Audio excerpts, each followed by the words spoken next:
चलेगा। तो सबसे पहले दोस्तों हम शुरू करेंगे नंबर सिस्टम। नंबर सिस्टम जो है उसमें 4 चैप्टर हैं छोटे छोटे। पहले मैं आपको समझाऊंगा कि मैं क्या पढ़ाने वाला हूं, उसके बाद जो है हम पढ़ाना शुरू करेंगे। नंबर सिस्टम हिंदी में संख्या पद्धति, फिर शर्ट्स एंड इंडिसेस घातांक एवं करणी, फिर सिंप्लीफिकेशन यानी कि सरलीकरण, फिर एलसीएम एंड एचसीएफ महत्तम समापवर्तक और लघुत्तम समापवर्तीय। ठीक है मेरे प्यारे भाई, ये जो चारों टॉपिक है ये पूरे सिलेबस का, पूरे मैथ्स के सिलेबस का 15 से 20% बनाते हैं। मतलब अगर आप प्री के पेपर देंगे, आजकल जितने भी प्री के पेपर होते हैं उनमें ज्यादातर 25 क्वेश्चन आते हैं, 25 क्वेश्चन। तो 25 क्वेश्चन में से 2 से 4 सवाल मेरे दोस्तों इन्हीं चारों चैप्टर से रहेंगे, मिनिमम 2 से 4 सवाल तक। समझ में आई बात? आप बोलोगे हां जी बिल्कुल सही। ठीक है, 30 क्वेश्चन आते हैं मेंस के पेपर में ज्यादातर। तो 30 क्वेश्चन में से मेरे प्यारे भाई 2 से 4 सवाल ही आपके नंबर सिस्टम के इन चारों चंक से रहेंगे। ठीक है जी।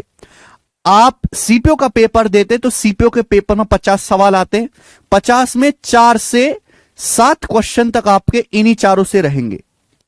Number system, short analysis, simplification, LCM, HCF. आप सीडीएस का पेपर देते हैं, 100 क्वेश्चन आते हैं, 100 क्वेश्चन में से 12 से 15 सवाल केवल इन्हीं से रहेंगे मेरे दोस्तों, जब आप सीडीएस का पेपर देते हैं, डिफेंस का पेपर। और जो बच्चे सी सेट की तैयारी कर रहे हैं, बहुत सारे बच्चे पूछते हैं कि सर क्या यूपीएससी सी सेट हो जाएगा? सी सेट के पेपर में भी सबसे ज्यादा नंबर सिस्टम ही पूछा जाता है। जितने भी हाई लेवल के एग्जाम होते हैं ना, एमबीए वाले पेपर हो गए, सी सेट वाले पेपर हो गए, उनमें भी कोई कमजोर नहीं है। ठीक है भाई, हालांकि मैं थोड़ा डांट डांट के पढ़ाऊंगा, आप मेरे टीचिंग स्टाइल को बहुत जल्दी अडॉप्ट कर लोगे और आपको बहुत मजा आएगा। इतना मजा आएगा कि आप मेरी बात सुने बिना, मेरी आवाज सुने बिना, लेक्चर देखे बिना आपको नींद नहीं आएगी रात को सही से। ठीक है, मैं बहुत सारे पुराने स्टूडेंट्स का हमारा एक्सपीरियंस बता रहा हूं आपको। NCERT books are enough to remove basic concept. अबे ये बेसिक को ये हटाओ, कोई एनसीईआरटी फैंसीआरटी नहीं करनी। मैंने क्या बोला कि जितनी भी किताब है उनको अलमारी में बंद करके लॉक लगा दो। जितना मैं यहां पे अपने मुंह से बोल रहा हूं और जो बोर्ड पे लिखा जा रहा है बस वही सब कुछ है, वही एनसीईआरटी है, वही सिलेक्शन दिलाएगी है? सर जी चंबल से हूं, राम राम बोल दीजिए। राम राम भाई। हाँ बिल्कुल बेसिक से होगा, लेकिन आप मुझसे उम्मीद ये ना करें कि मैं ही स्लो करता रहूं। आप भी धीरे धीरे अपने आप को फास्ट करिएगा है भाई। अभी मैं बहुत धीरे धीरे पढ़ाऊंगा, जैसे जैसे आगे चलेंगे वैसे मैं अपनी स्पीड बढ़ाता जाऊंगा। तो आपको भी अपनी स्पीड थोड़ी थोड़ी तेज करनी है। रिवीजन डेली करें, कोई भी क्लास बीच में मिस ना करें। ठीक है ना? मेरा तरीका क्या है कि मैं बहुत बड़ा सवाल रहेगा 8-10 लाइन का, मैं उसका सॉल्यूशन बताऊंगा, इतना सा ये सॉल्यूशन होगा हमारा। ऐसे ये पेन लिखूंगा और ये आंसर लिखूंगा। लेकिन एक 8-10 लाइन के सवाल का सॉल्यूशन मात्र इतनी सी जगह में करने के लिए दिमाग तो ज्यादा लगाना पड़ेगा। और वो तभी दिमाग ज्यादा लग पाएगा जब आपने सारी चीजें पढ़ी हो, कोई क्लास मिस ना करी हो, हर एक चीज का आपने रिवीजन किया हो। कहीं की चीज को भी मैं कहीं कनेक्ट कर दूंगा आंसर जल्दी ना आने के लिए, क्योंकि ये पेपर है ऑप्शन वाला, इसमें आएंगे ऑप्शन। कोई आपको स्टेप मार्किंग के नंबर नहीं मिलने वाले कि लंबा लंबा लिखना है, लिखना ही नहीं है। मेरा तो विश्वास है कि बच्चे को लिखना ही नहीं है। बात आई समझ में? कोई स्टेप मार्किंग के नंबर, कोई अच्छा लिखने का आपको नंबर नहीं मिलने वाले। पेपर में नंबर मिलने वाले केवल आंसर निकालने के। और मैं आपको बहुत जल्दी, कम से कम लिखे, केवल दिमाग लगा के जल्दी आंसर निकालना सिखाऊंगा। ये मेरा काम है यहां से। और ये जो मैं पढ़ाऊंगा ये हर एक एग्जाम में काम आएगा।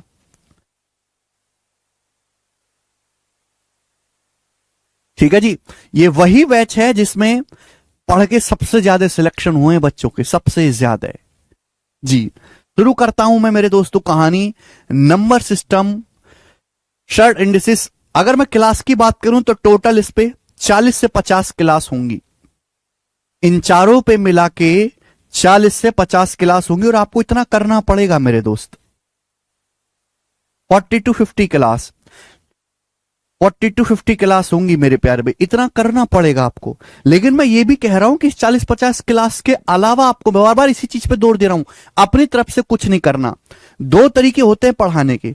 एक तो मैं आपसे कहूं कि भैया मैंने 8 क्लास ली और मैंने जो है 10 से 12 घंटे पढ़ाया और मैंने चैप्टर खत्म कर दिया, 10 से 12 घंटे पढ़ाया, ठीक है जी। बालक खुश, इसमें बालक बहुत खुश, अरे वाह जल्दी जल्दी निबट रहा, तो नौकरी कन्फर्म हमारी। अब फिर मैंने आपको घर से दे दी कि भाई ये मेरी किताब है, इस किताब को खरीद लियो और ये ले 500 सवाल की शीट है, 500 सवाल की शीट लगा लेना, ठीक है। ये लो, ये एक पीडीएफ बना के दे दी है, देखिए पीडीएफ है, इसमें सवाल भी है, उनके सॉल्यूशन भी लिखे हुए हैं, इसको और पढ़ लेना। और 500 सवाल की शीट को मेरे दोस्तों आप डेली लगा रहे हो, डेली लगा रहे हो। आप इतने कमजोर बालक हैं, खुद ही कह रहे हैं सर हम कमजोर हैं। आप दिन में 50 सवाल भी नहीं लगा पाते, आप मुश्किल से 20-25 सवाल लगा पाते हो, और आप डेली इसको लगा रहे हो महीने भर तक, और महीने भर में भी नहीं हो रही आपसे कोई फायदा हुआ उस चीज का। डाउट तो आपका फिर भी रह गया, कंसेप्ट तो आपका क्लियर ही नहीं हुआ, फिर भी परेशानी तो आपको आज भी हो रही है। तो मैं वही परेशानी खत्म करना चाहता हूं। मैं ये नहीं करूंगा, मैं केवल ये चीज करूंगा कि क्लास में सब कुछ पढ़ाऊंगा जितना भी होगा, ठीक है भाई। तो इसी ऑर्डर में मैं बताऊंगा आपको। सबसे पहले होगा नंबर सिस्टम। नंबर सिस्टम में बहुत सारी छोटी छोटी चीजें हैं, बिल्कुल प्यार से हम शुरुआत करेंगे संख्या पद्धति, ठीक है ना, नंबर सिस्टम। तो आज के हमारे टॉपिक का नाम है, सब लोग अपनी कॉपी में हेडिंग डालेंगे मेरे प्यारे भाई, classification of numbers.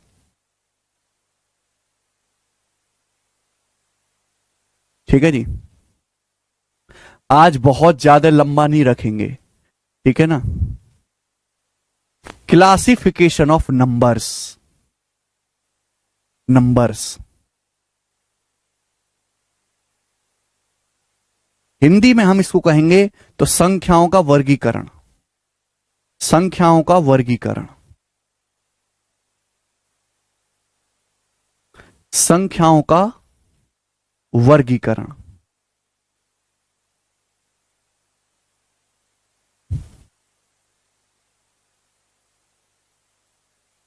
Classification of numbers, संख्याओं का वर्गीकरण। समझ में आई आपको मेरी बात, ठीक है भाई। ध्यान से समझने की कोशिश करेगा। सबसे पहले ये जानो कि नंबर्स क्या होते हैं। देखो, जब इंसान पैदा हुआ है ना, जीएस आपको बताता हूं, जब इंसान पैदा हुआ तो इंसान को सुविधा के लिए बहुत सारी चीज दिखाई दी, पेड़ भी, पौधे, पशु पक्षी, पहाड़, वन, सब दिखाई दिए, दूसरे इंसान भी दिखाई दिए।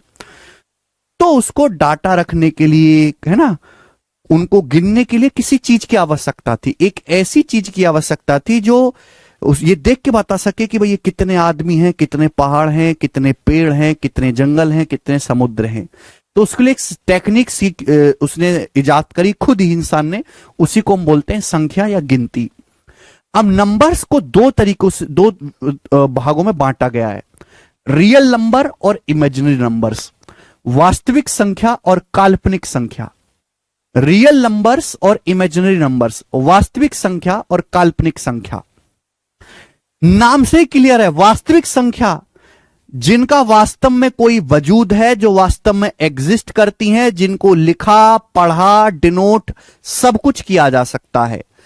काल्पनिक संख्याओं का मतलब वो संख्याएं जो वास्तव में इनका कोई वजूद नहीं, ये सिर्फ हमारी कल्पनाओं में है, ऐसा होता ही नहीं है, एग्जिस्ट ही नहीं करती, विद्यमान ही नहीं है। तो रियल नंबर्स, रियल नंबर्स को अगर मैं और टेक्निकल में कहूं तो मैं कहूंगा कि वो संख्याएं, वो सभी संख्याएं जिनको नंबर लाइन पर डिनोट किया जा सकता है, वो सभी संख्याएं, वो सभी संख्याएं जिनको जिनको नंबर लाइन पर लिखा जा सकता है, नंबर लाइन पर। अभी मैं ये भी समझाऊंगा कि नंबर लाइन होती क्या है।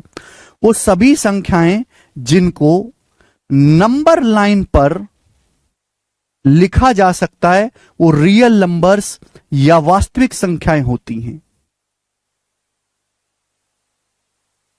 वो सभी संख्याएं जिनको नंबर लाइंस पर लिखा जा सकता है, वो रियल नंबर्स या वास्तविक संख्याएं होती हैं। अब इमेजिनरी नंबर से काल्पनिक संख्याएं क्या होती हैं? काल्पनिक संख्याएं वो संख्याएं होंगी जिनको नंबर लाइन पर नहीं लिखा जा सकता, जिनको नंबर लाइन पर डिनोट नहीं किया जा सकता, जो नंबर लाइन पर आती ही नहीं है। समझ में आया? आप बोलोगे हां जी सर बिल्कुल सही। ठीक है, अभी मैं ये भी समझाऊंगा कि नंबर लाइन होती क्या है।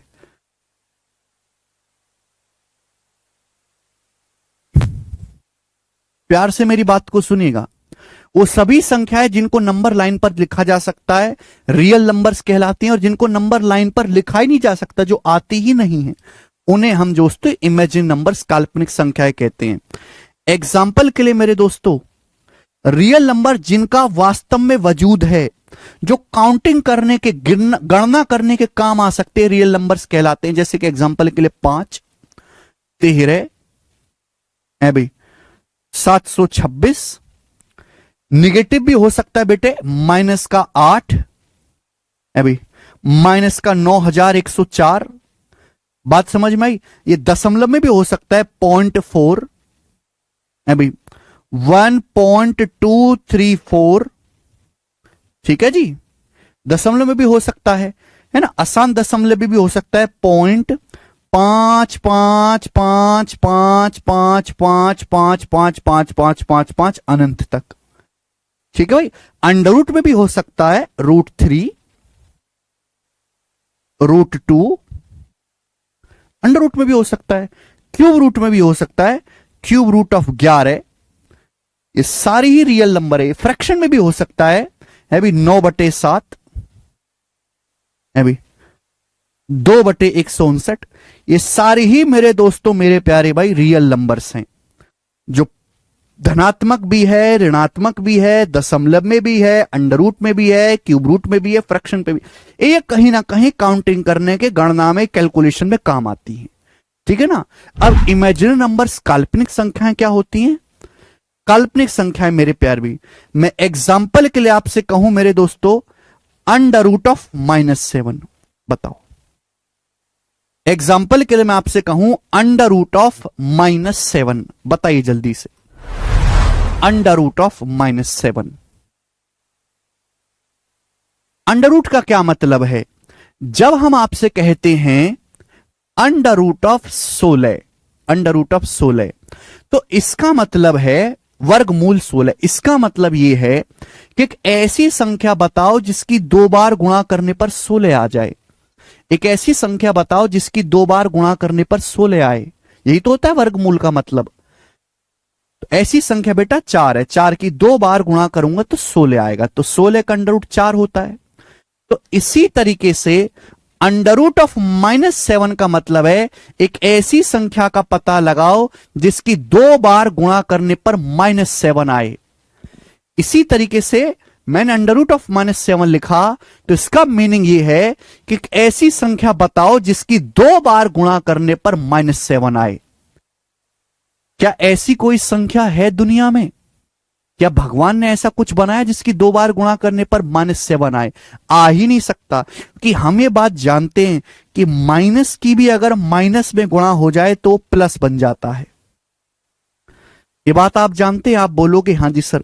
यानी कि वास्तव में ऐसी कोई संख्या है ही नहीं जिसकी 2 बार गुणा करने पर -7 आ जाए। तो ये जो अंडर रूट ऑफ -7 है, क्या बन गया मेरे दोस्तों? यही बन गया इमेजिनरी नंबर, काल्पनिक नंबर। इसी को हम बोलते हैं काल्पनिक संख्या। ठीक है जी, क्लियर है? आप बोलोगे हां जी सर एकदम क्लियर है। अब क्या बात समझ में आई, क्या कहना चाह रहे हैं? इसका मतलब मेरे दोस्तों, मैं ध्यान से सुनेगा, -1 का अंडर रूट, -1 का अंडर रूट, -1 का अंडर रूट एग्जिस्ट ही नहीं करता। ऐसी कोई संख्या भगवान ने बनाई ही नहीं है, होती ही नहीं है जिसकी 2 बार गुणा करने पर -1 आता हो। लेकिन हमारी कल्पनाओं में है। जैसे आप सभी की कल्पनाओं में क्या है? कौन सी हीरोइन चल रही है आपकी कल्पनाओं में आजकल? ठीक है भाई, ऐसे ही भगवान, इंसान ने कल्पना करी, अरे होता होगा कुछ ब्रह्मांड के पार जिसकी 2 बार गुणा करने पर -1 आता हो।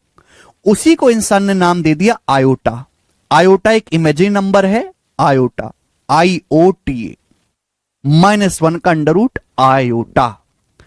क्लियर है? आप बोलोगे हां जी सर बिल्कुल सही। आई से इसको डिनोट करते हैं, आई से इसको डिनोट करते हैं। अगर मैं दोनों तरफ से स्क्वायर करूं तो आप मुझे बताओ आयोटा का जो स्क्वायर होगा, आयोटा का जो स्क्वायर होगा वो क्या आएगा मेरे प्यारे भाई? -1 के अंडर रूट का स्क्वायर। अंडर रूट का स्क्वायर करता हूं तो अंडर रूट हट जाएगा -1। तो आयोटा का जो स्क्वायर है मेरे प्यारे भाई वो क्या है? -1। तो आयोटा एक इमेजिनरी नंबर, एक काल्पनिक संख्या है मेरे प्यारे भाई, जो -1 का अंडर रूट। ठीक है जी, समझ में आया?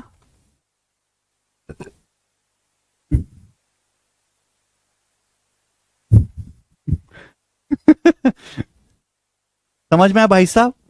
आप बोलोगे हां जी सर समझ में आया, कोई परेशानी नहीं। तो स्टूडेंट अगर हम आपसे कहें कि अंडर रूट ऑफ -25, बताओ -25 का अंडर रूट क्या होगा? -25 का अंडर रूट क्या होगा? आप हमें ये बताएं, -25 का अंडर रूट क्या होगा? जल्दी से बताएं। वास्तविक संख्या तो है नहीं, कि ऐसी कोई रियल नंबर है ही नहीं जिसकी 2 बार गुणा करने पर -25 आए। ऐसा कोई रियल नंबर है ही नहीं दुनिया में। लेकिन मेरे दोस्तों -25 का मतलब है 25 गुणा -1। -25 का मतलब 25 गुणा -1। आप बोलोगे हां जी सर बिल्कुल सही मतलब है। ठीक है जी, तो 25 का अंडर रूट क्या आ जाएगा? बताइए जी, 25 का अंडर रूट क्या आ जाएगा? 5। और ये -1 का अंडर रूट क्या आ जाएगा? आयोटा। ये आ जाएगा जी 5 आयोटा, 5 आयोटा। ठीक, यहां तक किसी बच्चे को कोई समस्या? तो अभी तक मैंने केवल आपको यह बताया कि भाई वो नंबर जिनको नंबर लाइन पर डिनोट किया जा सकता है वो रियल नंबर, वास्तविक संख्याएं कहलाती हैं। जितने भी नंबर्स हैं सभी रियल नंबर्स हैं। और जिनको नंबर लाइन पर लिखा ही नहीं जा सकता, जो केवल हमारी कल्पनाओं में है ब्रह्मांड के पार, ठीक है भाई, उनको हम इमेजिनरी नंबर, काल्पनिक संख्या कहते हैं। सुविधा की दृष्टि से इंसान ने -1 के अंडर रूट को एक नाम दे दिया आयोटा, IOTA। आई से इसको डिनोट करते हैं, जिसका स्क्वायर होता है -1। ठीक है जी, चलिए ना अब हम समझते हैं नंबर्स, नंबर लाइन। ध्यान से सुनिएगा, अब हम समझते हैं नंबर लाइन। मजा तो बहुत आया होगा तुम लोगों को पढ़ के, हैं? Number line. मेरा सवाल आपसे यह है कि नंबर शुरू कहां से होते हैं? नंबर्स शुरू कहां से होते हैं, मेरा सवाल यह है। और ये जो नंबर्स हैं, ये जो गिनतियां 1 2 3 4 5 6 7 8 9 10 11 12 13 14 15 16 17 18 100 200 500 600 1000 लाख करोड़ अरब सौरभ नील सिंह असंख्य, ये कहां पे जाके खत्म होते हैं? बताओ, संख्याएं शुरू कहां से होती हैं और संख्याएं खत्म जाके कहां पे होती हैं?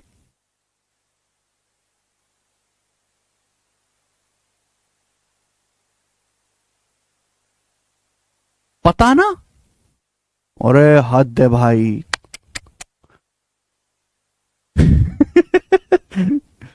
पता ना? अब ये भी नहीं जानते क्या?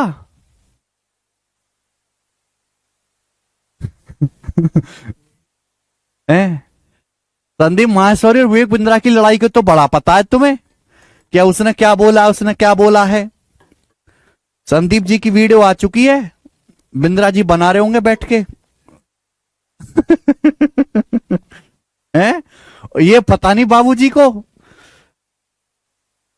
ये नंबर शुरू कहां से होते हैं? और कोर्स लेके करोड़पति बनना है जी। नंबर्स कहां से शुरू होते हैं, कहां पे जाके खत्म होते हैं, किसी को नहीं पता। नंबर्स कहां से शुरू होते हैं, कहां पे जाके खत्म होते हैं, किसी को नहीं पता। नंबर्स क्या है?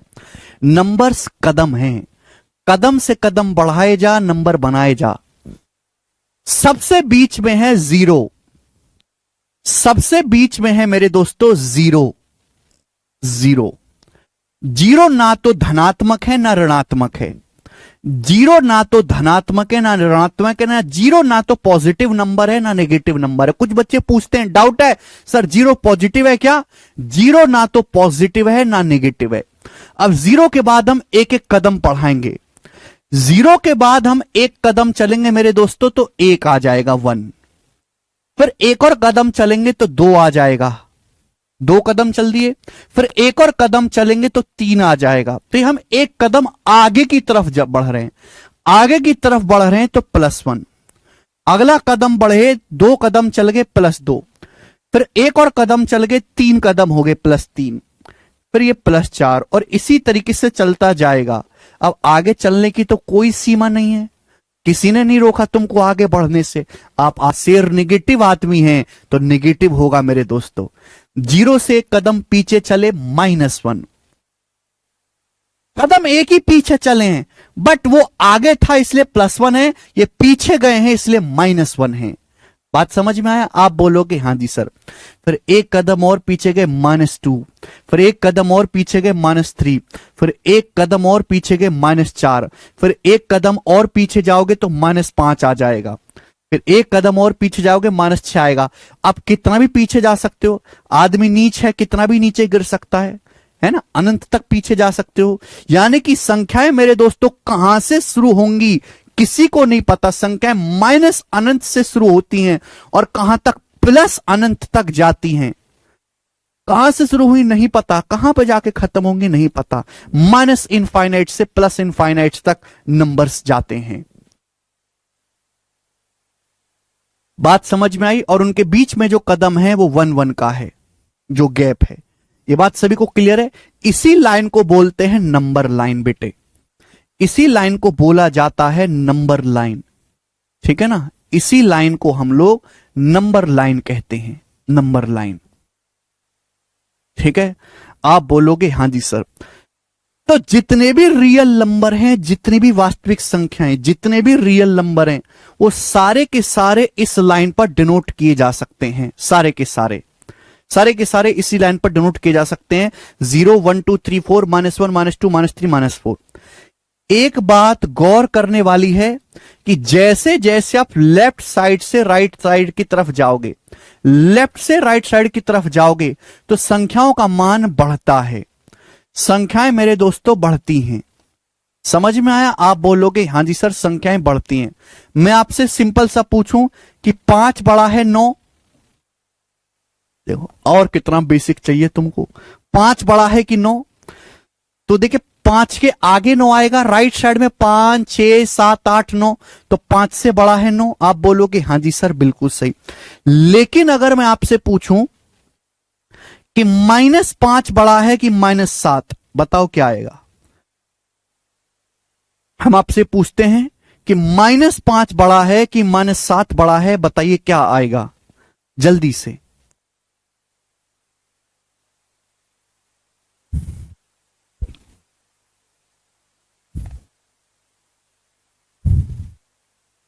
हम आपसे पूछे -5 बड़ा है कि -7 बड़ा है। मैंने अभी अभी बताया कि जैसे जैसे लेफ्ट साइड से हम राइट साइड की तरफ जाते हैं संख्याएं की वैल्यू बढ़ती है। -5 बड़ा है कि -9? बात सुनिएगा भैया, -4 से पहले आएगा -5, और उससे पहले आएगा -6, और उससे पहले आएगा -7। तो -7 के राइट साइड में है, -7 से राइट साइड में -5, यानी कि -5 बड़ा होता है -7 से। ठीक है जी, ये बात सभी को क्लियर है? आप बोलोगे हाँ जी सर क्लियर है। ठीक है भाई, देखो 0 के बाद की जो गिनतियां हैं 1 2 3 4 5 6, इनको हम बोलते हैं पॉजिटिव इंटीजर। ये जो आपके सामने लिखा हुआ है एक एक गैप पे, इन्हें हम बोलते हैं इंटीजर्स यानी कि पूर्णांक। इनको हम क्या बोलते हैं स्टूडेंट? इनको हम इंटीजर्स यानी कि पूर्णांक कहते हैं, हिंदी में पूर्णांक। नाम में क्लियर है, पूर्ण अंक। पूर्ण अंक का मतलब ना तो इनमें कहीं डेसिमल का इस्तेमाल हुआ है, ना ही इनके बीच में कहीं रूट का इस्तेमाल हुआ है। रूट है ना, 0 1 2 3 4 5 -1 -2 -3 -4, ये जितना आपके सामने लिखे हुए हैं गिनतियां, इनको हम बोलते हैं पूर्णांक। 0 के आगे जो नंबर हैं इनको हम बोलते हैं पॉजिटिव इंटीजर्स, धनात्मक पूर्णांक। पॉजिटिव इंटीजर्स, धनात्मक पूर्णांक। 0 से पहले जो लिखे हुए हैं -1 -2 -3 -4, इनको हम बोलते हैं निगेटिव इंटीजर्स, ऋणात्मक पूर्णांक। इनको हम क्या बोलते हैं? नेगेटिव इंटीजर्स, ऋणात्मक पूर्णांक। बात क्लियर है? आप बोलोगे हां जी सर बात एकदम क्लियर है। ठीक है जी, चलेगा। तो यानी कि पूर्णांक जो है वो सारे के सारे कहां हैं? इसी लाइन पे आ गए। जितनी भी गिनतियां पॉजिटिव इंटीजर्स हो चाहे नेगेटिव इंटीजर्स हो, वो सब नंबर लाइन पे हैं। एक सेकेंड, ओके सभी को समझ में आया? जीरो के बाद के जो है ये 1 2 3 4 ये है पॉजिटिव इंटीजर, धनात्मक पूर्णांक। जीरो से पहले -1 -2 -3 -4 ये है नेगेटिव इंटीजर्स, ऋणात्मक पूर्णांक। हाँ, जीरो रियल नंबर है, वास्तविक संख्या। हमने क्या बोला कि जितने भी नंबर, जितना मैं देखो जो मैं लैंग्वेज बोल रहा हूं ना, वो लैंग्वेज बहुत क्रिशुअल है, उसको बहुत ताकत लगा के समझना है। बच्चे का डाउट है सर क्या जीरो रियल नंबर है? मैंने क्या बोला? वो सभी नंबर्स जिनको नंबर लाइन पे लिखा जा सकता है रियल नंबर्स कहलाते हैं। यह है आपके सामने नंबर लाइन।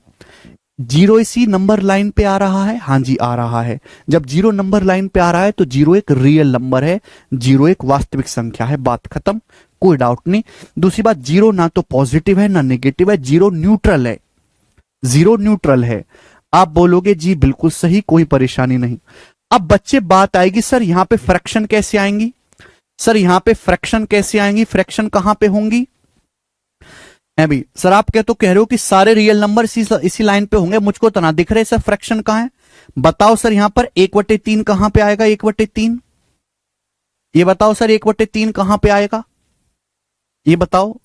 आप मुझसे लड़ाई करोगे? 1/3 जितनी भी फ्रैक्शन है दुनिया में वो सारी की सारी इसी लाइन पर होंगी, 1/3। कैसे? 1/3 का क्या मतलब है? यानी कि 1 के 3 हिस्से करने हैं। बटे, बटे का मतलब होता है टुकड़े करना। ऊपर लिखा 1, 1 के 3 हिस्से करो, 1 के 3 हिस्से करो। ये रहा 1, 0 से लेके 1 तक 1 कदम दिखाई दिया। यह है हमारा 1 कदम 0 से लेके 1 तक। इसके 3 बराबर हिस्से करो, 3 बराबर हिस्से। 3 बराबर हिस्से करने, टणक टणक और ये टणक, 3 बराबर हिस्से हो गए। 3 बराबर हिस्से हो गए मेरे दोस्तों। तो ये जो आएगा मेरे प्यारे भाई यही होगा आपका 1/3, 1/3, 1/3। ये जो पॉइंट होगा यहां आपका 1/3 आएगा। बोलो बात समझ में आ गई? किसी बच्चे को कोई समस्या? एक बच्चा कहता है कि सर 2/5 कहां है? हमें तो दिख नहीं रहा है। 2/5 कहां है इस नंबर लाइन पर? दिखाओ जरा। आप कुछ भी बोल रहे हो। तो 2/5 बटा, जब बटा बोलता हूं, बटे का मतलब समझते हैं टुकड़ा करना। ऊपर क्या लिखा हुआ है? 2, ऊपर लिखा हुआ है 2, बटे है 5, तो 2 के 5 बराबर टुकड़े कर दो। क्या करना है? 2 के 5 बराबर टुकड़े कर दो। नाउ लिसन, ये 2 है भैया, ये लेंथ यहां से यहां तक की 2 कदम है, 0 से लेके 2 तक ये 2 कदम है। ये 2 है मेरे प्यारे भाई, दिस इज 2। आप बोलोगे हां जी सर यही तो 2 है। अब इसके 5 बराबर टुकड़े कर दीजिए, 5, तो ये हो जाएगा 1, ये 2, ये 3, ये 4 और ये 5। ये आएगा। आप बोलोगे हां जी सर बिल्कुल सही, 5 बराबर कदम और टुकड़े कर दिए हमने।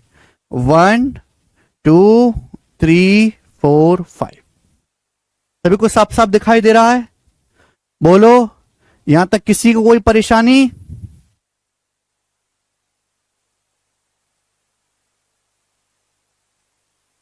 अच्छा सॉरी, ये वाला नहीं है, ये सॉरी सॉरी, ये नहीं। 2/5 देखना है ना आपको, तो 5/2 नहीं देखना है। 2/5 है ये, ठीक है। 2/5 बटे 5 आ रहा है, बटे 5 है मेरे दोस्तों, सॉरी यहां पर ये बटे 5 है।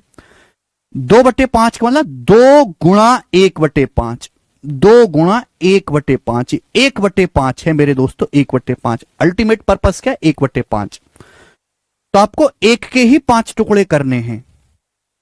ये हो गया जी, ये 1 कदम 0 से लेके 1 तक।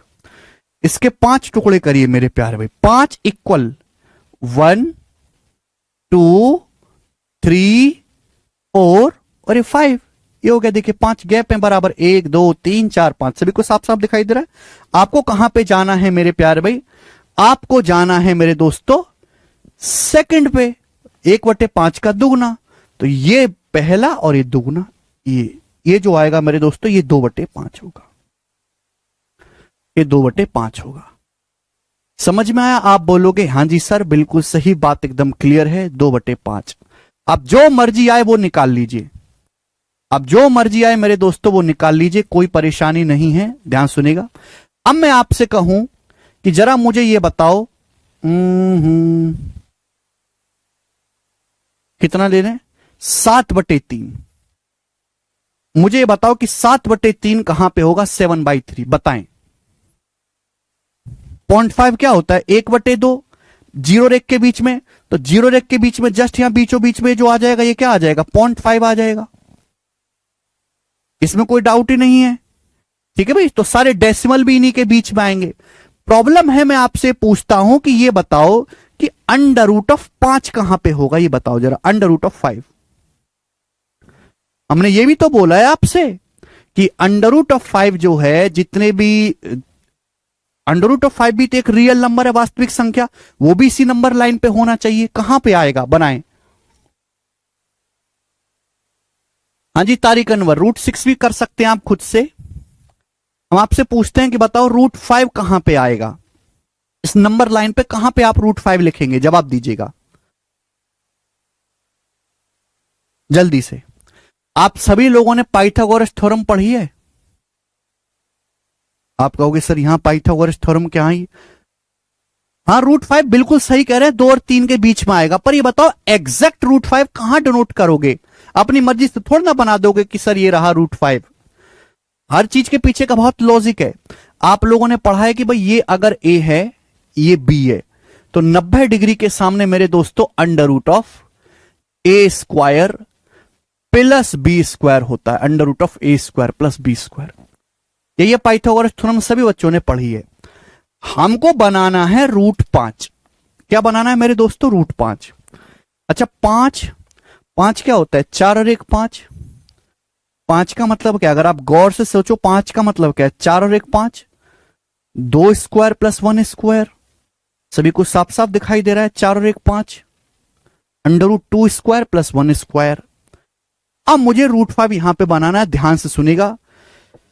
सबसे पहले मेरे प्यारे भाई मैं 2 कदम चला, ये 2 कदम, 1 और 1 2, मैं पहुंच गया यहां पे। ये हो गया बच्चे 2 कदम। फिर मुझे 2 और 1 का पाइथागोरस लगाने पर √5 आएगा। भाई मैं 1 कदम की लंबाई नाप सकता हूं, ये 1 यूनिट लेंथ है, ये कितना है 1 यूनिट। बच्चे ये कितना है 1 यूनिट, ये 1 यूनिट है 0 से लेके 1 के बीच में। अब मैंने पैमाने से, स्केल से 1 यूनिट नाप के इसके ऊपर खड़ा कर दिया। भाई 1 यूनिट तो मैं नाप ही सकता हूं, अभी 1 यूनिट तो मैं स्केल से नाप ही सकता हूं। आप बोलोगे हाँ जी सर, मैंने इसके ऊपर खड़ा कर दिया। ये 0 से 1 तक क्या है मेरे प्यारे भाई, 1 यूनिट है। 1 यूनिट मैंने पैमाने से नाप के इसके ऊपर खड़ा कर दिया, 1 यूनिट। क्लियर है? आप बोलोगे हाँ जी सर। तो भाई अगर मैं इसको यहां से यहां तक मिलाऊंगा तो बताओ ये जो लेंथ बनेगी, ये जो लेंथ यहां से यहां तक बनेगी, बताओ ये कितनी होगी? ये जो लेंथ यहां से यहां तक बनेगी, क्या लेंथ √5 नहीं होगी? क्या वाली लेंथ √5 नहीं होगी? भाई ये यहां से यहां तक कितना है मेरे दोस्तों, 2 कदम, 2 यूनिट। ये कितना है मेरे दोस्तों, 1 कदम, 1। तो पाइथागोरस लगाओगे कितना आएगा मेरे दोस्तों, √5 आएगा कि नहीं आएगा? आप बोलोगे हाँ सर ये √5 आएगा। √5 आ गया, बिल्कुल सही। कोई दुख तकलीफ परेशानी? आप बोलोगे नहीं सर। लेकिन अब आप कहोगे सर ये नंबर लाइन पे तो आया ही नहीं, ये तो ऊपर की तरफ है, नंबर लाइन पे तो आया ही नहीं।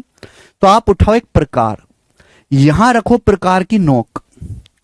आप एक प्रकार उठाओ, यहां रखिए प्रकार की नोक और यहां रखिए प्रकार में पेंसिल की नोक, और ऐसे मेरे दोस्तों चाप, ऐसे चाप ये खींच दीजिए, ऐसे इस तरीके से खींच दीजिए, ठीक है ना। ऐसे सर्कल का चाप एक बना दीजिए।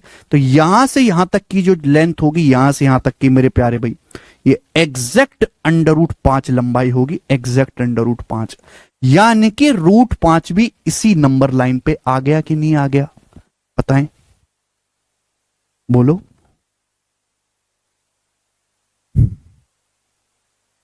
आ गया कि नहीं आ गया?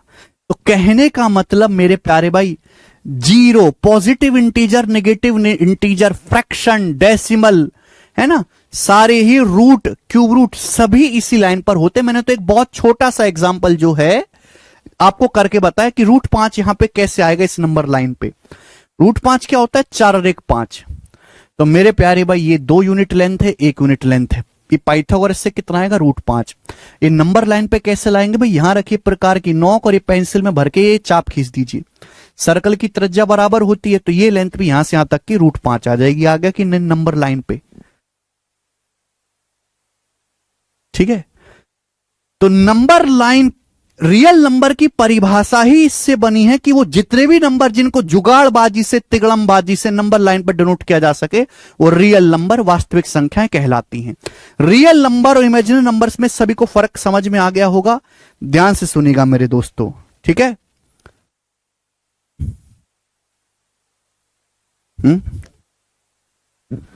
8वीं में 7वीं क्लास में है ये सब कुछ, 7वीं क्लास में है, ठीक है भाई। चलिएगा, ध्यान से सुनेगा मेरे दोस्तों।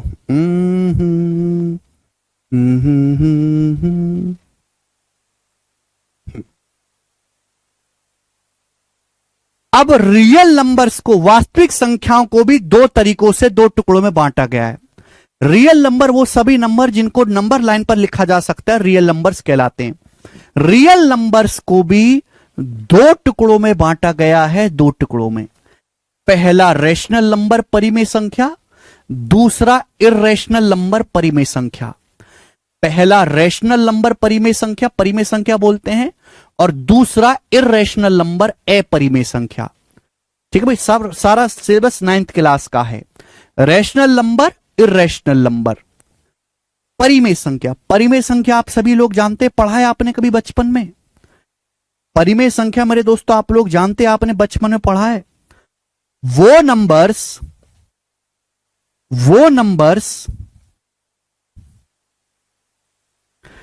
रेशनल नंबर वो संख्याएं होती हैं जिनको P/Q फॉर्म में लिखा जा सकता है।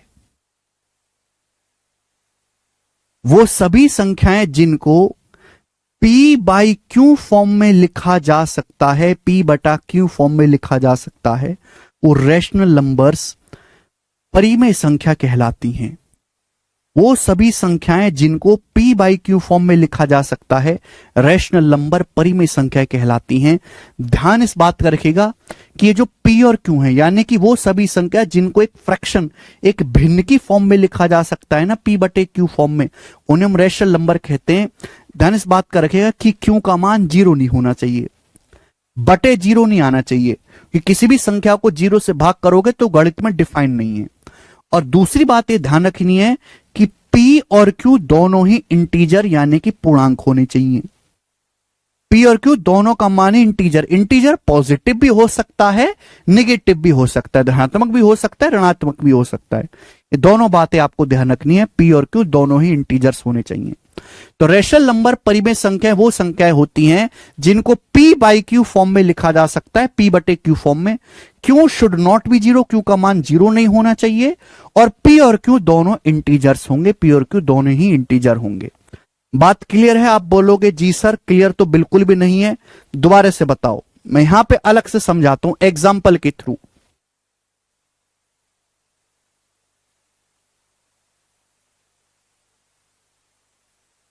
एग्जाम्पल के लिए रेशनल नंबर, एग्जाम्पल के लिए भाई जितने भी नंबर है, जितनी भी गिनती है, मैंने आपके सामने लिख दिया 7 एक रेशनल नंबर है। कैसे?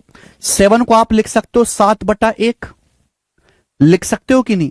मैंने आपके सामने लिख दिया 43 एक रेशनल नंबर है, परिमेय संख्या। 43 को लिख नहीं सकते 43/1। देखो रेशनल नंबर का क्या मतलब है? P/Q form, P/Q form. जिस भी संख्या को P/Q रूप में लिखा जा सकता है वो सभी रेशनल नंबर होते हैं, बस P और Q इंटीजर पूर्णांक होने चाहिए। देखो ये है कि नहीं? वो अंश भी इंटीजर है, हर भी इंटीजर है।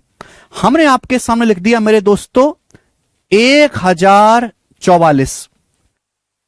क्या रेशनल नंबर है? क्या 1044 परिमेय संख्या है? हां जी है, कि 1044 को लिख सकते हो 1044/1, बिल्कुल लिख सकते हो।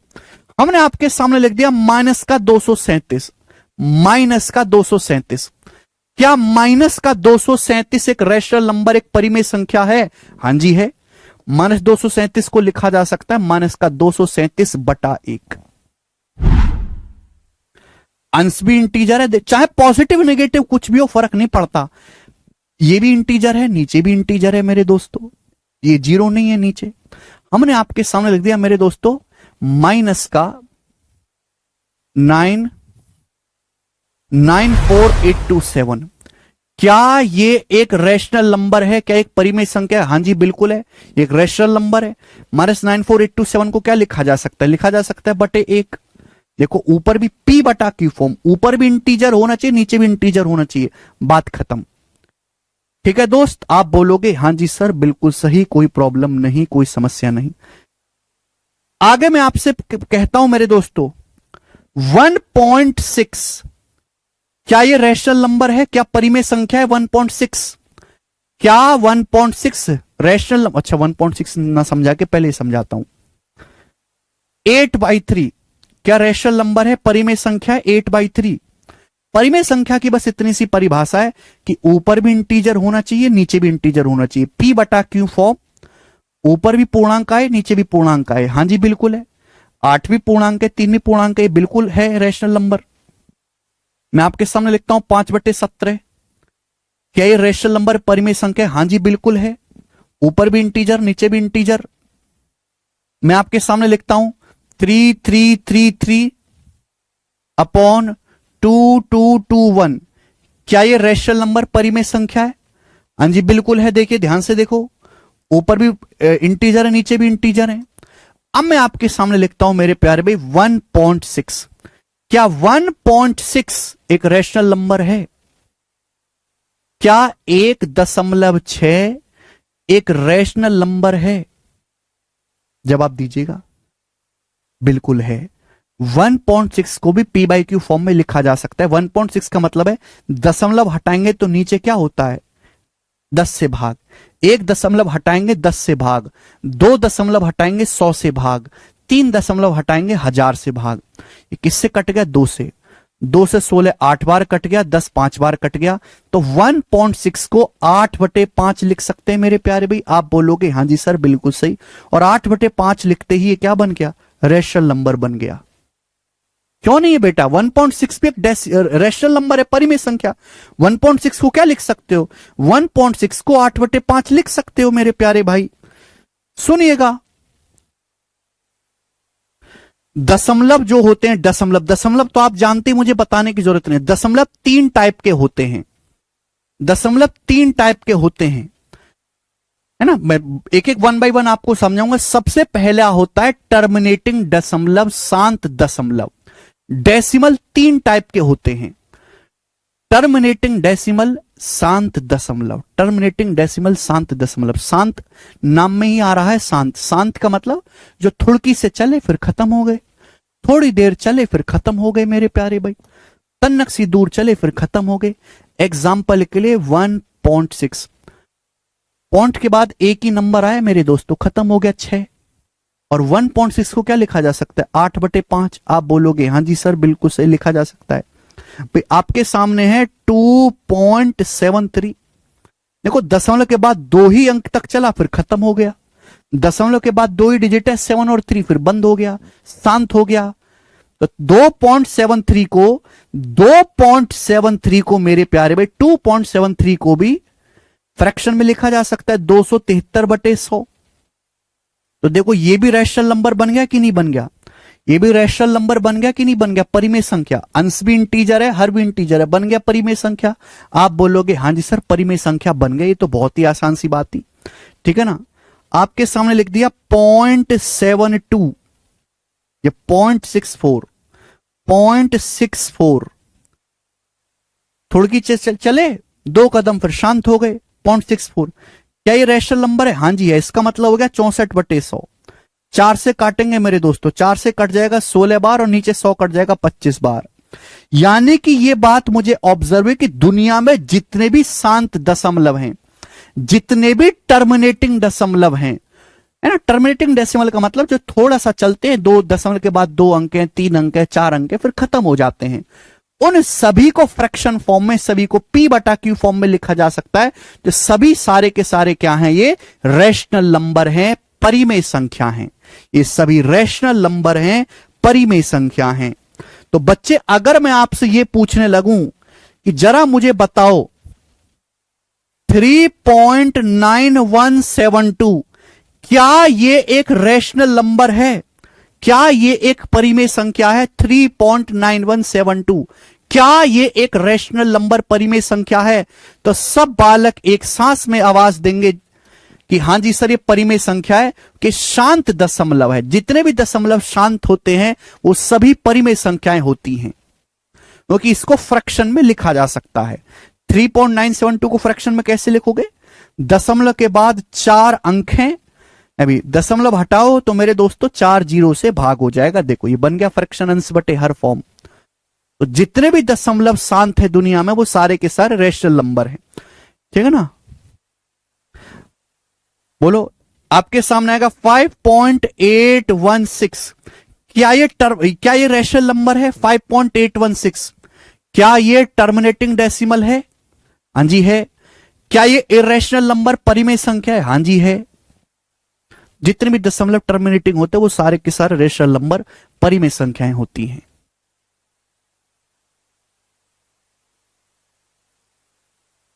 ठीक है भाई, बात खत्म। चलिए, तो आज की कहानी को तो मेरे दोस्तों मैं यहीं तक विश्राम देता हूं भाई, ठीक है ना? थोड़ा सस्पेंस में भी तो छोड़ना चाहिए। टर्मिनेटिंग डेसिमल तो समझा दिया मैंने, अब कोने में क्या लिखा हुआ, नॉन टर्मिनेटिंग रिपीटिंग डेसिमल, इसको मैं कल बताऊंगा, ठीक है ना? बहुत स्लोली, धीरे धीरे करके मैंने आपको बताया, माहौल बना के, ठीक है भाई? रोज माहौल नहीं बनेगा, धीरे धीरे मैं स्पीड भी बढ़ाऊंगा कल से। कल क्लासिफिकेशन ऑफ नंबर्स में इंटीजर, डेसिमल, पूर्णांक, इवन नंबर, ऑड नंबर, ये सारी चीजें मैं आपको समझाऊंगा और कल से हम इस पे क्वेश्चन भी शुरू कर देंगे, ठीक है? कल हमारी दोबारा से मुलाकात होगी शाम को 4 बजे।